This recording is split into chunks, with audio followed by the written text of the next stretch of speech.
I was 26 the day Richard Lawson vanished from my life. It was early spring, the kind of morning when the sun rises like a pale coin behind a thin veil of mist.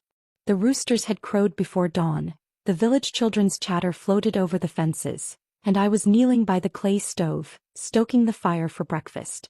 Our daughter Lily, barely a year old, was still curled up on the bed under the patched quilt, her tiny mouth slightly open in sleep. The knock came sharply, 3 quick raps, then silence. I wiped my hands on my apron and opened the door, expecting it to be Aunt May dropping by for eggs. Instead it was the postman, his expression oddly guarded. "Letter for you, Clara," he said, handing over a single envelope, the paper creased and faintly smudged. My name was written in Richard's tidy, slanted handwriting.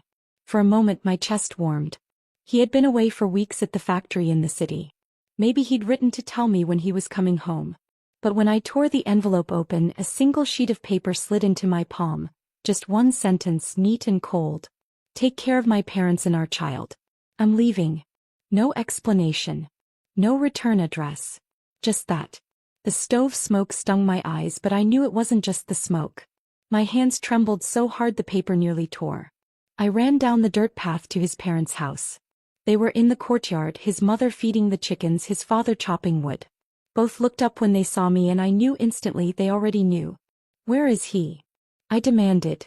His father's brows knitted. "Don't make a fuss, Clara. He's just under pressure. Give him time." "Time for what?" He left without a word. I held up the letter like an accusation. His mother reached out to take it from me, but I jerked my hand back. She sighed and looked away, muttering, "You're overreacting. Men sometimes need space." I wanted to scream that men who needed space didn't disappear without telling their wives where they were going. But I bit my tongue because back then I still thought they were on my side. Richard never came back. For years I waited, clinging to the foolish hope that one day I'd hear his footsteps on the threshold. I raised Lily on my own, carrying her on my back to the fields in the summer, to the mountains in the winter to haul firewood. My hands grew rough from washing clothes in icy water, my back bent from endless work. And through it all I cared for his parents. Cooked for them, fetched medicine when they were sick, patched their clothes. They never once thanked me, but I told myself it didn't matter. Family was family. Time blurred the seasons together. Lily grew into a tall, bright-eyed young woman. Richard's parents aged and weakened. I nursed them until one by one they passed away, his mother first, then his father a year later, both in their 80s. I buried them with all the rites as if they were my own flesh and blood. When I turned 66, I thought perhaps I could rest at last. My body was tired, my hair entirely gray, but I felt a quiet satisfaction. I had kept my promise, the one Richard had left me with. I had taken care of his parents and our daughter. Then came the day I fell ill. It started as a dull ache in my chest, then a fever that refused to break. The doctor in town shook his head gravely, and before I knew it, I was lying in a hospital bed, Lily sitting beside me holding my hand. Her eyes brimmed with tears. "Mom, there's someone here to see you. An old friend." I frowned. I had no old friends left who would visit. But then the door opened, and in walked a man I had not seen in 40 years. Richard Lawson. He was impeccably dressed in a dark suit, his hair only lightly touched with gray. Beside him stood a woman half his age, elegant, polished, and a boy of maybe 15, tall and handsome, the same sharp nose as Richard. He smiled faintly as if granting me a favor. "Clara. No matter what, we were husband and wife in name. You raised my daughter, you sent off my parents. So now it's only right that I come to see you off one last time." I could not speak. My heart pounded so hard I thought I might choke on my own rage. So he had been alive all along. Not only alive, thriving. With a new wife. A new family. The years of breaking my back, the winters when I'd gone to bed hungry so Lily could eat, the calluses, the loneliness, all while he had been living in comfort somewhere else. The woman beside him glanced at me with polite indifference, as if I were just some old acquaintance of her husband's. The boy looked mildly bored. And something inside me, something that had been patient, loyal, forgiving, snapped clean in two. When I opened my eyes again, the hospital bed was gone. The ceiling above me was lower, the light harsher. My heart raced. I knew this place.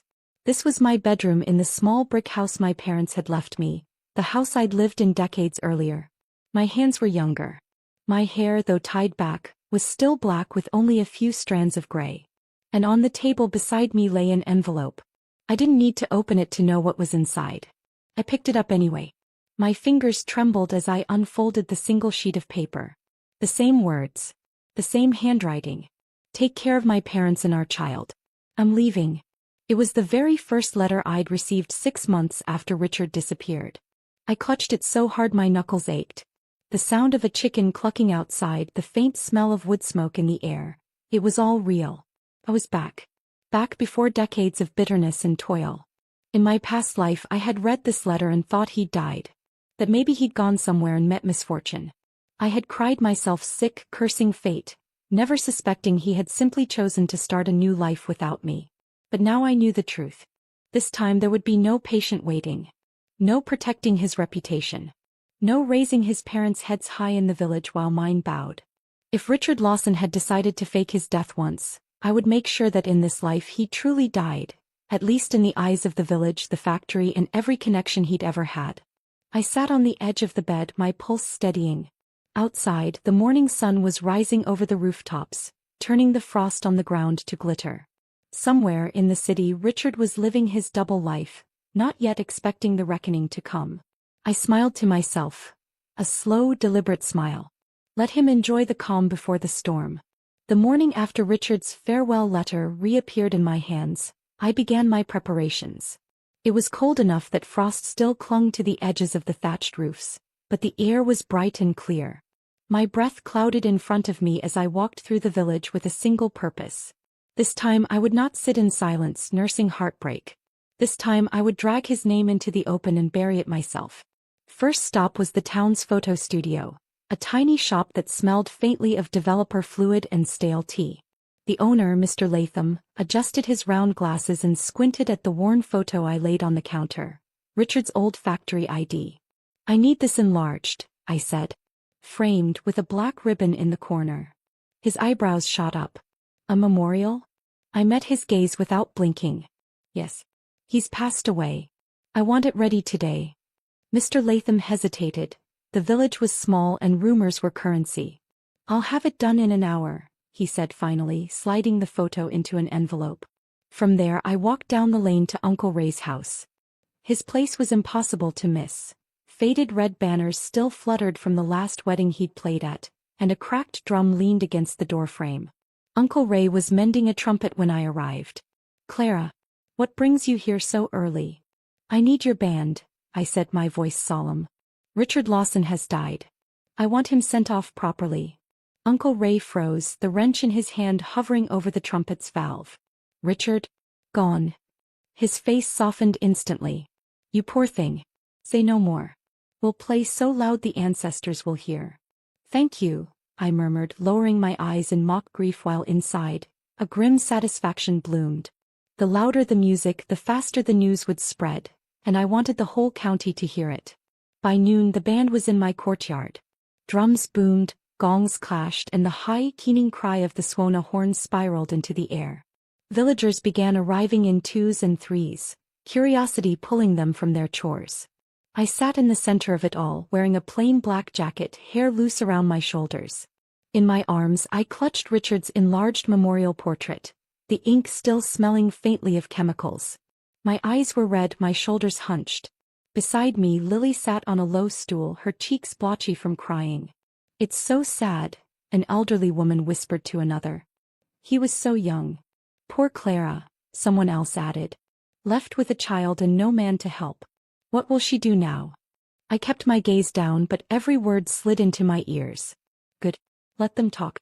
Let the story root itself deep in their minds. The commotion drew people from even the far edges of the village. Some came out of respect, others for the gossip. I knew the moment George and Martha Lawson returned from the fields because the air around me shifted, a ripple of tension moving through the crowd. George strode in first, his work shirt plastered to his back with sweat, boots still caked with mud. Martha trailed behind him with a basket of greens slung over one arm. Both of them froze when they saw the memorial portrait on the table before me. George's weathered face darkened immediately. What the hell is this? I lifted my tear-streaked face. Richard is gone. I need to send him off properly. It's just a pity we don't even know where his body is. But rights must be observed. Martha's basket slipped from her fingers, carrots rolling across the ground. Clara, put that picture away. Don't bring bad luck into this house. The black ribbon fluttered in the breeze, drawing eyes like a moth to flame. George took a step forward, his voice rising. Nonsense. How can you declare my son dead based on a single letter? Are you cursing him? I stood still, holding the portrait, and faced them squarely. If you believe he's alive, then tell me where he is. They glanced at each other, quick, guilty. George's mouth tightened. We don't know. The letter didn't say. We're just guessing. Guessing. My voice carried over the murmuring crowd. And yet you're so sure he's fine. George straightened, trying to reassert control. He's just caught up in something. Give him time. In my heart, I said, letting my voice break just slightly, I've already given him up. But I'll still go to the city to find him. Dead or alive, I need to know. That declaration stirred the neighbors instantly. That's right, called old Mr. Kendall from near the gate. If my son disappeared, I'd go myself. Better to know than to wonder, a woman chimed in.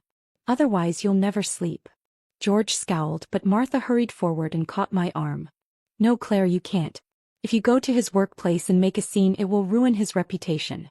Even if he wants to come back, he won't be able to. It was word for word what they'd told me in my first life. Back then I'd believed it. This time I didn't even blink. What good is a job if he's dead? I said loudly, turning so the neighbors could hear. Isn't his life more important than his career? A wave of agreement rolled through the courtyard. Of course life's more important. She's right. You can always find another job. George's mouth opened, then shut. His eyes darted to the crowd. He knew they weren't on his side. Let's not be hasty, he said finally, forcing a smile that didn't reach his eyes.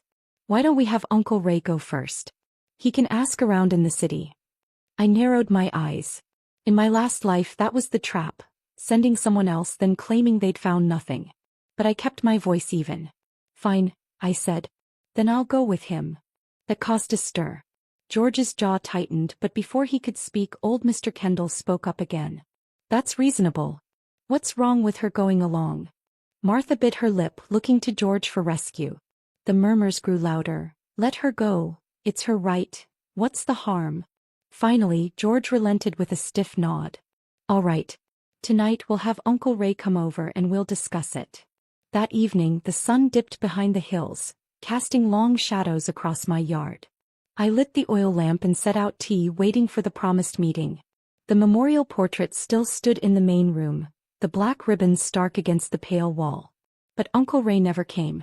After supper, George strolled in casually, smelling faintly of tobacco. I spoke with Uncle Ray, he said. He'll go to the city tomorrow. You just stay here. My fingers tightened around my teacup, but I kept my expression calm. That's fine. I'll be ready to go with him in the morning. George's eyes flicked to the portrait again. Put that thing away, he snapped. I tilted my head. There's an old saying, keeping memorial items out can ward off bad luck. Maybe it'll bring Richard back to us. His scowl deepened, and without another word he turned on his heel and left. I stayed up late that night, the oil lamp burning low, listening to the quiet creaks of the house. In my first life I'd gone to bed believing their promises. This time I could feel the resistance in every step George took, in every glance Martha threw my way. They had no intention of letting me go to the city. But I was going, one way or another. And tomorrow I'd see just how far they'd go to stop me.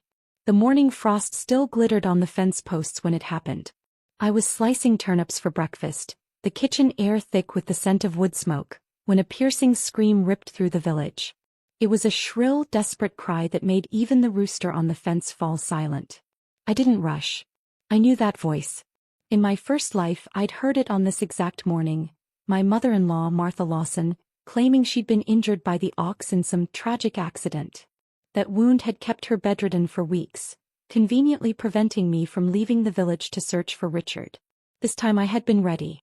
The night before I'd slipped into their yard with a small bowl of chicken blood and poured it into the ox's feed. The metallic tang would make any animal restless and unpredictable by dawn. If Martha wanted an accident to happen, she'd get one. Only she wouldn't control the timing this time. I stepped into the cold morning air and walked toward the commotion. Half the village seemed to be there already. The ox was stomping and tossing its head in the pen, eyes rolling, breath puffing white in the chill. George Lawson, my father-in-law, stood near the gate, his face flushed and his hands gripping a shovel. On the ground, Martha lay clutching her shin, her face pale and lips trembling. Her basket of greens was overturned nearby, carrots and cabbage scattered across the frosted dirt. A thin trail of blood marked the fabric of her trousers. "She's hurt bad," George barked when he saw me. "We need to take her to the clinic right away." I crouched beside her, my voice calm but carrying enough urgency for the onlookers. "She might have more than a leg injury. She could have internal bruising, even bleeding." I looked directly at George. "We should take her to the city hospital." His expression flickered. "The clinic will do for now." "We can't." "No," I cut him off, raising my voice so the crowd could hear. "If we delay, it could cost her life. Are you willing to take that chance?" A ripple went through the neighbors. Old Mrs. Bright stepped forward, leaning on her cane. "She's right, George. At your wife's age, any injury could turn serious. The city hospital has the right equipment." "Exactly," a younger man agreed. "Don't be stingy. This is her life we're talking about." George's jaw worked, but I could see the resistance crumbling under the public pressure. Martha whimpered on cue, but her eyes darted nervously toward her husband. This wasn't the script they'd planned. "Fine," George muttered. "We'll go." I straightened. "I'll pack a few of her things." Inside my house I moved quickly. I filled a small cloth bag with toiletries, a fresh set of underclothes and a shawl. In the next room Lily was still sleeping, her little hands curled near her face. I smoothed her hair back and kissed her cheek. "Aunt May will take care of you until I get back," I whispered. When I returned, 2 young men from the village were already preparing a handcart to carry Martha. She groaned dramatically as they lifted her in, the sound of her discomfort drawing sympathetic clucks from the onlookers. The road to the main street was rough and frozen, every bump making the cart rattle. Martha let out sharp little cries at each jolt. I walked beside her, adjusting the blanket I'd draped over her legs. George trudged on the other side, his pipe clamped between his teeth, eyes narrowed against the wind. We reached the main road just as a grain merchant's cart was passing. The merchant, a thick-set man with a kindly face, agreed to let us ride in the back. The space was cramped, the sacks of millet scratching against our legs, but it was faster than walking the full distance. The journey to the city took hours. The sun rose high, the air warming slightly, but the wind still bit at our ears and noses. Martha leaned against the side of the cart with her eyes closed, her hand pressed to her leg. When we finally rolled to a stop in front of the city hospital, a squat brick building with chipped paint but a constant stream of people coming and going, I jumped down first, brushing millet dust from my skirt. 2 orderlies helped lift Martha from the cart and carry her inside. The reception area smelled of disinfectant, the walls lined with posters about hygiene and safety. A doctor in a white coat approached, stethoscope swinging from his neck. He examined Martha briefly, then frowned. "She may have a fracture, and her breathing suggests possible internal bruising. We'll need to run x-rays and keep her for observation." I nodded before George could speak. "Please admit her right away." Martha looked up at her husband as if expecting him to protest. He said nothing, but his lips pressed into a thin line. We followed the orderlies down a narrow hallway to a small ward with 2 other patients. The walls were bare except for a clock and a faded curtain that could be drawn around the bed. Martha was settled in with a pillow behind her head, the blanket tucked up to her chin. The nurse adjusted the drip stand and clipped a chart to the foot of the bed. "She'll need to stay for at least a few days," the nurse said briskly. "We'll monitor her closely." I pulled the shawl from my bag and draped it over Martha's shoulders. "You'll be fine here," I said in a warm, neutral tone. Her eyes flicked to George, then back to me. "You don't need to stay. Go back to the village and take care of Lily." I smiled faintly. "We'll see." George cleared his throat. "I'll stay here with her tonight. You can go home." I didn't answer. I simply pulled the chair closer to the bed and sat down, hands folded in my lap, my eyes fixed on the slow drip of the 4 bottle.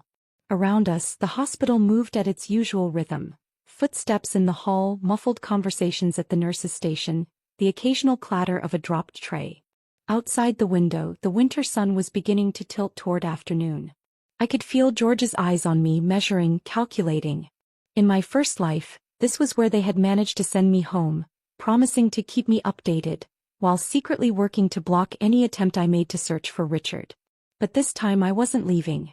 Not yet. I was in the city now. That was enough. The next step would come soon. The hospital's ward clock ticked steadily, the seconds stretching out like taut wire. George sat on the chair near Martha's bed, tapping the stem of his pipe against his palm. Martha's eyes were half shut, but I could feel both of them glancing at me every so often, as though trying to puzzle out what I might do next. In my first life, this was the point where they had convinced me to return home for Lily's sake, while they claimed they would stay behind to care for Martha. Once I was gone, my search for Richard was over before it began. Not this time. When the nurse came to adjust Martha's fore, I stood. "I'll step out for a moment," I said, lifting the small cloth bag I'd brought with me. "I need to fetch some food. Neither of you has eaten all day." George grunted, too preoccupied with packing his pipe to question me.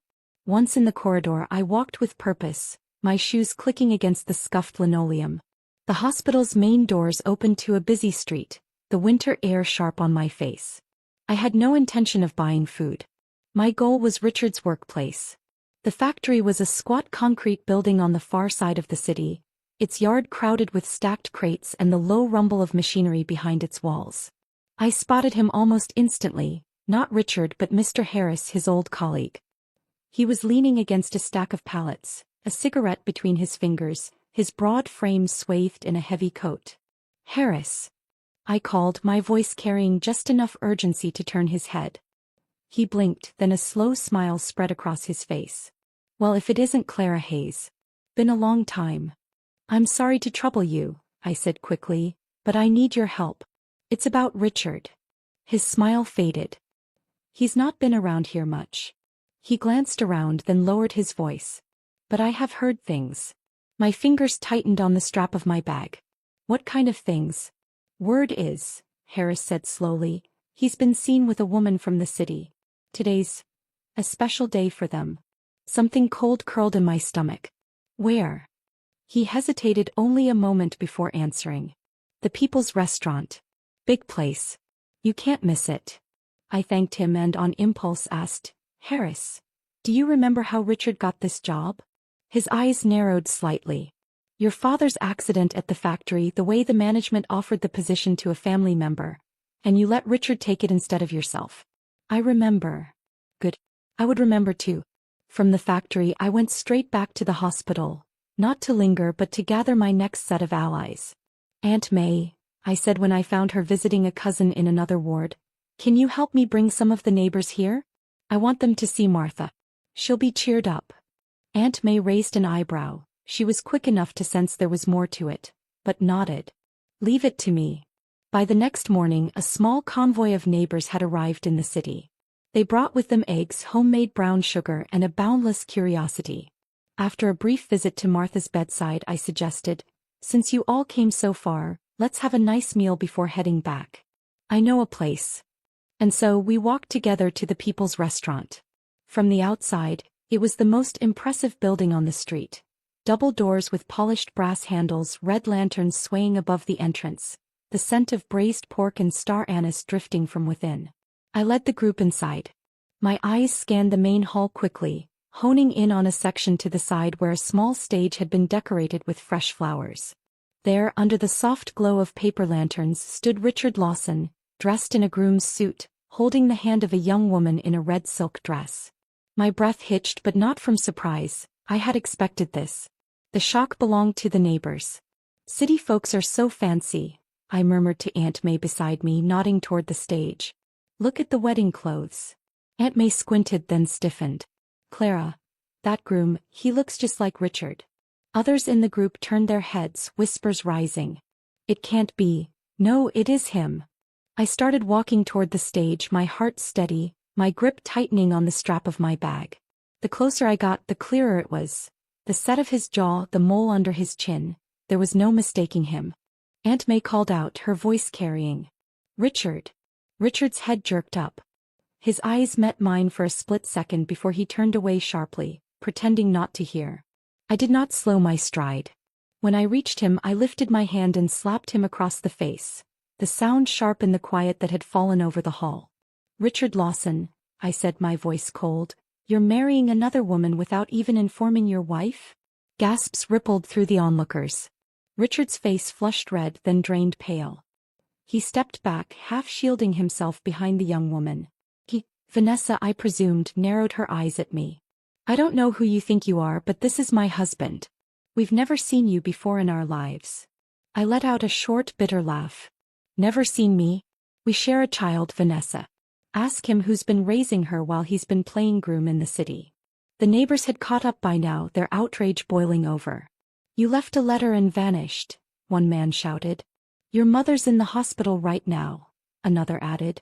All around us, guests shifted uncomfortably, glancing between Richard and Vanessa. Some whispered. Others openly stared. Richard's mouth opened, but before he could speak, I heard a familiar voice call from the doorway. "Clara." I turned to see Mr. Harris standing there, his eyes sweeping over the scene before fixing on Richard. His expression hardened instantly. The room seemed to shrink around us. Richard cornered, me standing in front of him with half the village at my back, Vanessa clinging to his arm but looking less certain by the second. The air inside the people's restaurant felt heavier than smoke, thick with tension and the scent of uneaten food. Richard's eyes darted between me, the villagers, and Mr. Harris, as though calculating which direction offered the least damage. Vanessa still clung to his arm, her red silk sleeve bunching where her fingers dug into him. Harris stepped forward, his voice like a hammer on steel. "Richard Lawson, you have a wife back home. How dare you marry someone else here in the city?" The murmurs from the guests sharpened into open whispers. "So it's true. He's already married? What a shameless man." Richard stammered. We haven't registered the marriage yet. It doesn't count." Aunt May's voice cut through like a whip. "Doesn't count? You held a wedding ceremony in front of half the city. Everyone in the village knows you have a wife, Richard. Your mother is lying in the hospital right now," one of the men from the village called out. "And here you are parading around like a groom." Vanessa's cheeks flushed deep crimson, whether from embarrassment or anger I couldn't tell. "You all need to leave. This is our private affair." I turned to face her fully, my tone cold. "Private? You've made it public the moment you stood here in a wedding dress with another woman's husband." Gasps and low chuckles rippled through the crowd. I let my bag slip from my shoulder, setting it down gently. Then I stepped closer to Richard, my voice dropping but still loud enough for everyone to hear. "You left me to raise our daughter alone. You left me to care for your parents until their last breath. I worked like a man in the fields and the mountains, hauling stones until my back was bent and my hands bled. And now you want to erase me." Richard's face tightened, his lips pressed into a thin line. Harris's gaze stayed locked on Richard. "After everything Clara did for your family, you repay her like this? This is not just immoral, it's illegal." Richard swallowed hard. "Let's talk about this somewhere else." "No," I said, cutting him off. "We'll talk here in front of everyone. Since you didn't think to hide your betrayal, you can face its consequences in public." The villagers murmured their approval. Richard glanced around helplessly, then tried to smooth his tone. "Clara, I admit I was wrong. Let's just go back to the village. We can work things out." I straightened my shoulders. "There's nothing to work out. I want a divorce. And I have one condition: Lily stays with me." The room went still for a beat, the only sound the faint clink of a spoon in a distant kitchen. Aunt May tugged at my sleeve, whispering urgently, "Clara, think carefully. Raising a child alone isn't easy." I shook my head. "I've been raising her alone for years. I'm not about to hand her over now." Richard opened his mouth, but I held up a hand. "And another thing. After my father's accident, the factory offered that job to me. I let you take it because we were married. Now that we're not, the job should come back to me." Harris nodded once, firmly. "That's fair." Richard's face tightened. "You in factory sales? It's dangerous work for a woman. Just stay home and I'll send money every month." "Money from where?" I asked, tilting my head. "From the wages you've been hoarding for yourself? From the mistress who stands beside you." The guests erupted in muffled laughter. Vanessa's lips pinched into a thin line. I reached into my bag and pulled out a small worn notebook. The pages were filled with years of tidy writing. Every expense I've paid for your family is recorded here. Food, medicine, clothing, even the money for your parents' medical bills. For example, I flipped to a page near the back. Right now, I've borrowed 200 yuan from neighbors and friends for your mother's hospital deposit. Over the past 3 years, that's a total of 1,560 yuan. I looked at Harris. He should pay me back, shouldn't he? Harris's expression didn't waver. Yes. Richard's eyes darkened and Vanessa snapped, how do we know those numbers are real? I gave her a slow smile. Half of Richard's salary was rightfully mine.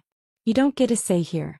And I haven't even brought up the fact that you, a mistress, interfered in my marriage. Vanessa's face drained of color. I raised my voice again, turning to address both of them.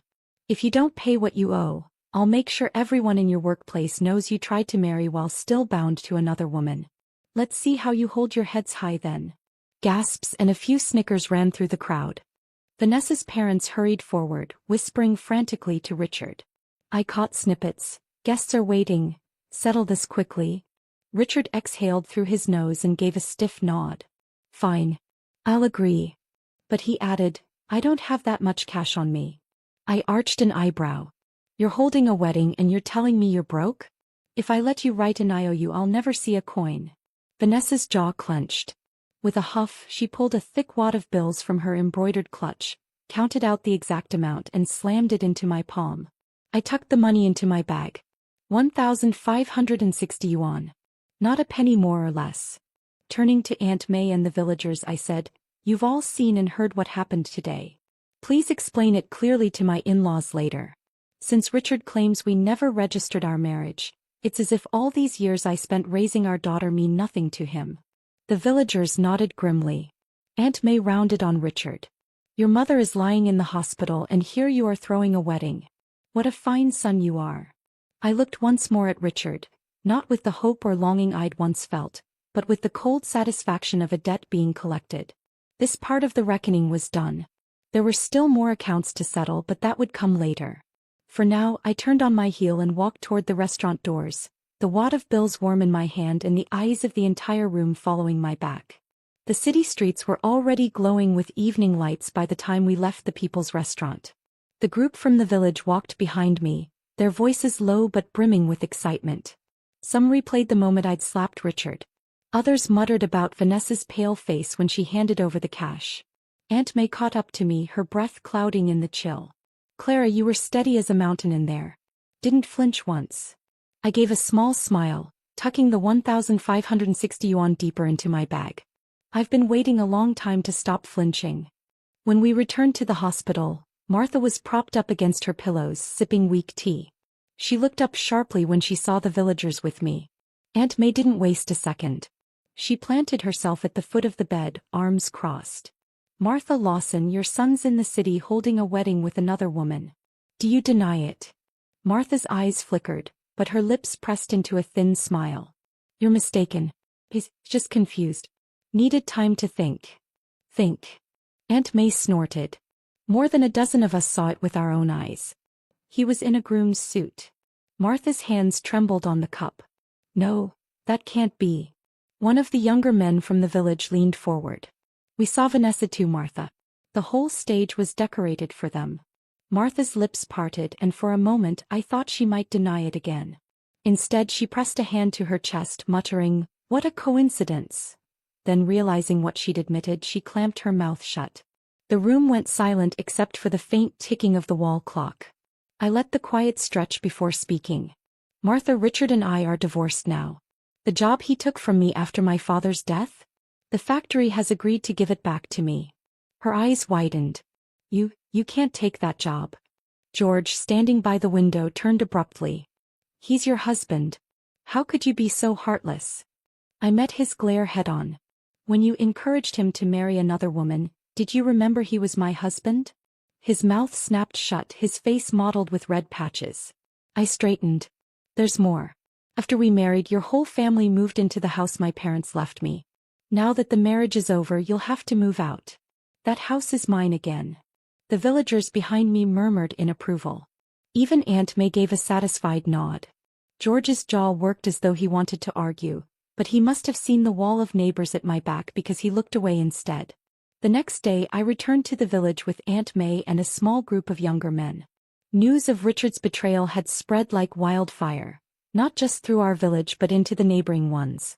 By the time we reached my yard, half the village knew exactly what we'd come to do. We moved quickly. Aunt May and 2 others went inside the house, gathering the Lawsons' belongings. Blankets, cooking pots, even George's battered pipe, all carried out and stacked in neat piles outside the gate. By dusk, the house was empty except for my own things and Lily's. That night, I cooked a pot of braised pork, the rich scent filling every corner of the now quiet house. Lily sat across from me, her cheeks pink from the steam, her laughter light and free. For the first time in years, I ate without the weight of unspoken resentment sitting on my chest. Halfway through the meal, an urgent pounding rattled the front door. When I opened it, George stood there in the lamplight, his hands gripping the handles of a wooden cart. On the cart lay Martha, her face pale and drawn. "You're heartless," George barked. "Your mother's sick and you turn us away? Don't you have any respect for your elders?" A cold laugh escaped me before I could stop it. "My parents are buried in the ground, George. Where did these new parents of mine come from? This house belongs to my mother and father. Your house is across the road, don't get confused." I started to shut the door but George shoved his shoulder against it. Aunt May's door creaked open across the yard. She stepped out, her nightclothes tucked hastily under a thick shawl. "What's this noise about?" She took one look at the scene and her eyes narrowed. "George Lawson, how shameless can you get? Dragging your wife over here in the middle of the night to steal from Clara." Her voice was like a bell, loud enough to reach every house within earshot. "Come see everyone. These 2 old foxes are trying to take from a widow and orphan." Within minutes, doors were opening, lanterns were lit, and voices were calling across the lanes. George's shoulders hunched as more neighbors emerged, some with arms folded, others shaking their heads. The humiliation burned in his cheeks. He grabbed the cart handles and turned away, muttering under his breath. Martha kept her gaze fixed on the ground, lips pressed tight. From her doorway, Aunt May called after them, "If you dare come back, don't blame me for not being polite." She came over to my yard, her expression still sharp. "I heard Richard's new wife doesn't have money for Martha's treatment. They checked her out of the hospital this morning. If they try this again, just shout for me." I thanked her quietly. As she walked away, I glanced across the road to where the Lawsons' house sat in darkness. For years, anything good in my house, meat, sugar, even warm winter clothes, had gone first to them. Lily and I had always been given the scraps. Now the balance had shifted. They were the ones shut out, their lives narrowing to a small, dim corner. And this was only the beginning. 2 days later, Mr. Harris arrived at my door with news. "The factory's management met yesterday. Richard's been officially fired. They're offering you his position, and they know you'll be raising your daughter alone. They'll even set you up in a single dormitory in the city." I felt a thrill of quiet triumph. "Thank you, Harris. Truly." He waved it off. "You earned it. Be ready to start next week." That night, I sat at the table with Lily asleep in the next room, the lamplight flickering against the window pane. The sound of the wind outside was no longer lonely. It was the sound of change coming. In my first life, I had stayed in the village, letting the Lawsons dictate my every move. This time I would step into the city on my own terms. I would take the job. I would build something from it. And I would never again wait for a man to decide my fate. The following Monday dawned crisp and bright, the kind of winter morning where the frost on the ground sparkled like powdered glass. I loaded Lily's few belongings into a burlap sack, strapped them to the back of Uncle Harris's old bicycle, and climbed onto the narrow rear rack. Lily sat snug in my lap, bundled in the thickest coat we owned. As the bicycle rattled over the uneven road, the village houses shrank behind us. The wind stung my cheeks, but my heart was warm. For the first time in years, I was leaving not as someone abandoned, but as someone taking her own step forward. The city greeted us with the noise of trolley bells and the smell of coal smoke. The factory's front gates loomed ahead, tall black iron with a small brass plate bearing the company name. The manager met us in the courtyard, his handshake firm. "Mrs. Hayes, welcome. We've prepared the dormitory for you." It was a modest single room on the second floor of the workers' building. One iron bed, a wooden table, a small stove in the corner. Bare but clean. Enough for Lily and me to start anew. The next morning I stepped into the sales department for the first time. In my first life I'd never dared to take such a position. But now I remembered exactly what had happened when Richard worked here. The skills he'd learned, the contacts he'd made, and how he'd turned them into opportunity when the factory restructured years later. If he could do it, so could I, better even. The work was hard. I spent my days on the road, visiting clients, memorizing product details until I could recite them in my sleep. My shoes wore thin from walking, my voice grew hoarse from pitching to skeptical shop owners, but each small sale was a step toward independence. By the 6th month I had climbed to the top of the sales rankings. The factory bulletin board bore my name at the very top, and other departments began to nod to me with respect when I passed. In my first life, the state-owned factories began restructuring not long after. This time I saw the signs early. The budget cuts, the whispers in the break room, the smaller orders trickling in. I didn't wait for the axe to fall. When the voluntary layoff notice went up, I was the first to sign. The severance pay combined with the money I'd saved gave me a starting sum. I rented a tiny storefront in a busy part of the city and began selling home appliances, kettles, rice cookers, small radios. At first it was just me behind the counter, greeting customers, hauling boxes, wiping shelves until they gleamed. Lily, now old enough for school, would do her homework at the back table. Business was slow in the beginning, but I knew my trade. I remembered which models had sold well during Richard's years, which suppliers were reliable, which credit terms could be negotiated. Month by month the profits grew. I expanded into a second shop, then a third. Eventually I was too busy to manage them all myself and began hiring staff. It was on an ordinary Tuesday while I was reviewing inventory sheets that I heard the bell above the door jingle. When I looked up I almost didn't recognize him. Richard Lawson. He had aged, the lines on his forehead deeper, the skin under his eyes sagging. His suit was cheap and slightly frayed at the cuffs. He stood there with a smile that didn't reach his eyes. "I heard you've opened quite a few stores," he said lightly.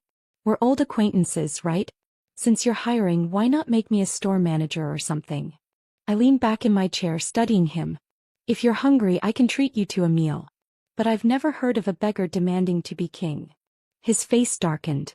"Don't forget, Clara, you wouldn't have today without your ex-husband's help. You ought to be grateful." I smiled thinly. "Help? You mean abandoning me with a child and your parents while you remarried?" "Yes, Richard, you were a great help." His jaw clenched and he jabbed a finger toward me. "You just wait and see." He left in a huff, but I knew it wouldn't be the last time. 2 days later it wasn't Richard who appeared, it was his parents. They shuffled into my shop with exaggerated weariness, their hair white, their clothes worn. "Clara," Martha rasped, "we're your parents. How can you get rich and forget about us?" I raised an eyebrow. "Parents? My parents are buried in the ground. And last I checked you have your own house across the road." "Even if you don't care about Richard," George said quickly, "think about Lily. He's her only father. You have so many stores now, what's one more? Just let Richard manage one." My gaze slid past them to the shop door, where a familiar figure was lingering, Vanessa, her belly noticeably rounded. An idea sparked. "Your daughter-in-law is standing right there. Should I call her in to hear your suggestion?" George and Martha stiffened, but it was too late. Vanessa had already stepped inside. "What are you two talking to her about?" Vanessa demanded. "They were here begging me to give Richard a store," I said plainly. Vanessa's face twisted. "Begging her? For him?" She snatched up a broom leaning against the counter and swung it at George. He dodged, but Martha, slower and coughing, caught a glancing blow on the shoulder. The scene dissolved into chaos, with Vanessa shouting accusations and the old couple retreating out the door. The next day Vanessa returned, alone this time. She dragged a chair to the entrance and sat down, her belly like a shield. Whenever a customer approached she would declare loudly, "The store's closed." My staff looked to me in alarm. "Even if we call the police, she's pregnant," one whispered. "They can't do much." I told them not to worry. I had a plan. By the following morning I'd assembled my own barricade, a row of 7 or 8 elderly women from the village, led by Aunt May herself. I paid each of them 50 yuan a day, and they sat in front of the store munching sunflower seeds, shifting to block Vanessa whenever she tried to move. Vanessa grew more and more frustrated, until finally she tried to dart inside. The old women parted at the last moment and she stumbled, falling onto the pavement. She wailed for the police, claiming she'd been attacked. But when the officers arrived, every single one of my blockade swore they hadn't touched her. Vanessa left that day with a broken tailbone, sent back to the Lawsons' house to be cared for. And that, I thought, was a fitting introduction to Richard's new life. Winter in the city that year was bone-deep cold. The kind of cold that made the air feel brittle as if a sudden noise might shatter it. I was in my office above the flagship store, reviewing quarterly sales figures, when Aunt May burst in without knocking. Her cheeks were flushed from the wind, her scarf trailing snowflakes onto the floor. "Clara," she panted, "did you hear? The Lawsons' house burned down last night." I set down my pen slowly. "How?" "No one's sure. Some say it was the stove. Others say Richard left something cooking and fell asleep." She leaned forward, lowering her voice. "They're staying in the warehouse behind the old grain store now. I passed it this morning. No heat, leaky roof. Looks like a family of beggars." In my first life I would have felt pity. Now I only felt the strange weightless calm of balance being restored. Richard's pride had already been stripped away piece by piece. First his job, then his marriage, then his reputation. Now even the house that had once been filled with my labor was gone. A week later he came to see me. I was rearranging new rice cookers on the front display when the bell jingled and in he walked, shoulders hunched, a threadbare coat hanging from him like damp laundry. "I need a loan," he said without greeting. I looked him up and down. "From me." "You have money," he said simply. "I'll pay it back." I smiled, leaning on the counter. "Like you paid back the years I spent carrying your family on my back? Or the hospital bills I covered? Or the 1,560 yuan you needed Aunt May to witness before you handed it over?" His mouth tightened. "Clara, you've won. Enough's enough." I straightened. "I'm not playing a game, Richard. I built what I have with my own hands while you wasted every chance you had. That's the difference between us." For a moment I thought he might lash out. But he only swallowed hard, muttered something under his breath and walked out into the snow. By spring my fourth store was ready to open. The day before the ribbon cutting I saw Vanessa for the first time in months. She was pushing a pram with a baby bundled inside, her hair greasy, her coat too thin for the wind. When our eyes met across the street she stopped as if deciding whether to approach. In the end she turned away without a word, her shoulders hunched like Richard's. The opening day was busy, customers coming and going in a steady stream. Harris stopped by with flowers, grinning from ear to ear. "You've done it, Clara. You're the biggest home appliance seller in the district now." I smiled genuinely at that. I couldn't have done it without good people like you at my back. "Good people help those who deserve it," he said simply. Months later, news trickled in that Richard had left the city entirely. Some said he'd gone south to work as a porter in a shipping yard. Others claimed he was living with distant relatives, doing odd jobs for meals. I never sought confirmation. His fate was no longer my concern. One warm evening as I sat in the shop's back office counting receipts, Lily came in with 2 ice creams, one vanilla, one red bean. She handed me the vanilla without a word and climbed into the chair opposite me. "Mom," she said softly, "are we going to be okay forever now?" I set the receipts aside and took her small hand in mine. "We've been okay for a while now, Lily. You just didn't notice because I was busy making sure of it." The sun dipped low outside, casting the shop in golden light. I thought of the girl I'd been in my first life, bent-backed, silent, afraid to speak for fear of being told I was ungrateful. That girl was gone. In her place stood a woman who had built her own ground to stand on. One evening just before closing I stepped outside and locked the shop doors. The street was quiet except for the hum of a distant trolley. I turned my face up to the sky, the spring air soft and warm against my skin. Richard had taken years from me. But I had taken them back, reshaped them and turned them into something stronger. And now there was nothing left for him to take. Final reflection. In my first life I thought survival meant enduring whatever came.